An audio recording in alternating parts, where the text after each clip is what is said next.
Sudahkah hidup Anda menginspirasi sesama? Bagian 1. Kunci memiliki keberanian.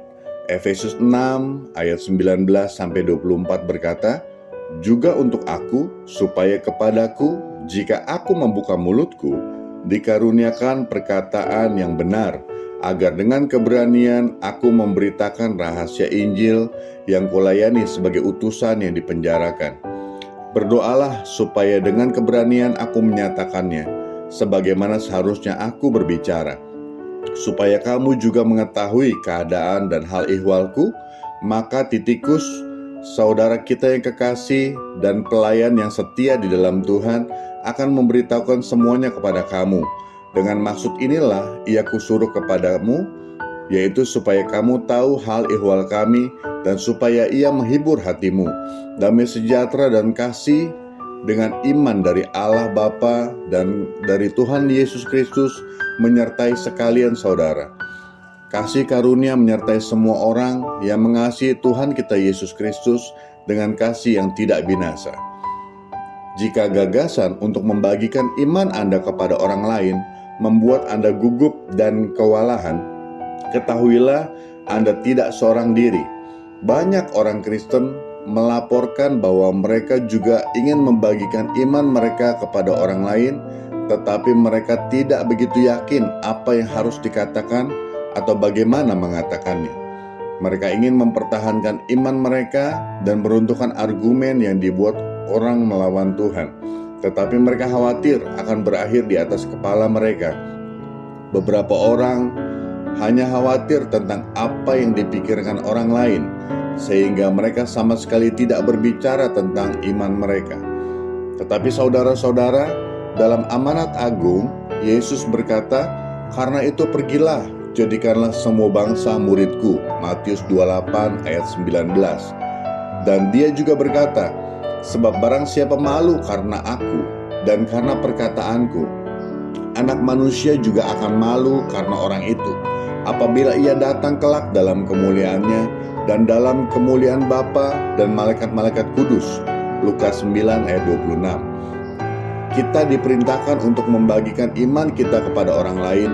Kita diperingatkan untuk tidak malu bersaksi tentang Yesus atau ajaran-ajarannya dan dengan berani membagikan kepada dunia. Paulus adalah seorang duta besar yang dirantai.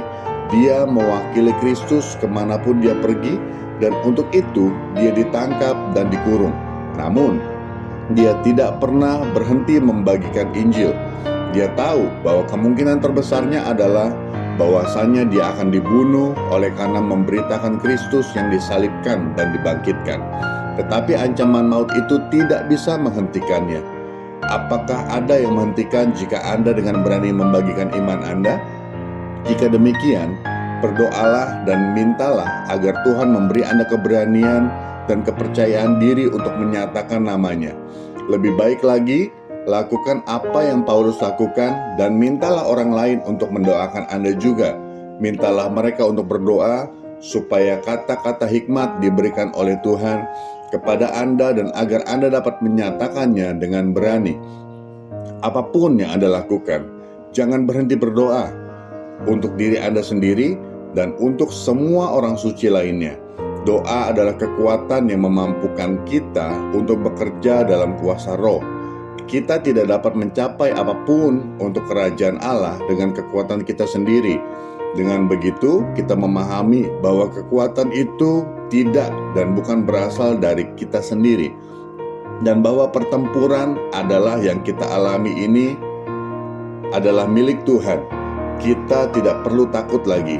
Kita malah dapat dengan berani mewartakan Injil dan mempercayakan hasil apapun kepada Dia yang bertanggung jawab. Closing statement: seberapa nyaman Anda membagikan iman Anda kepada sesama, dan seberapa nyaman Anda membela kebenaran Allah? Bila mana Anda mengalami kesulitan atau kehilangan keberanian dan kepercayaan diri agar dengan berani mewartakan Injil, mintalah agar Roh Kudus menopang Anda. Ingat bahwa dalam memberitakan Injil tidak dapat kita lakukan dengan mengandalkan kekuatan sendiri, tetapi kekuatan Allah. Roma 1 ayat 16. Tuhan memberkati.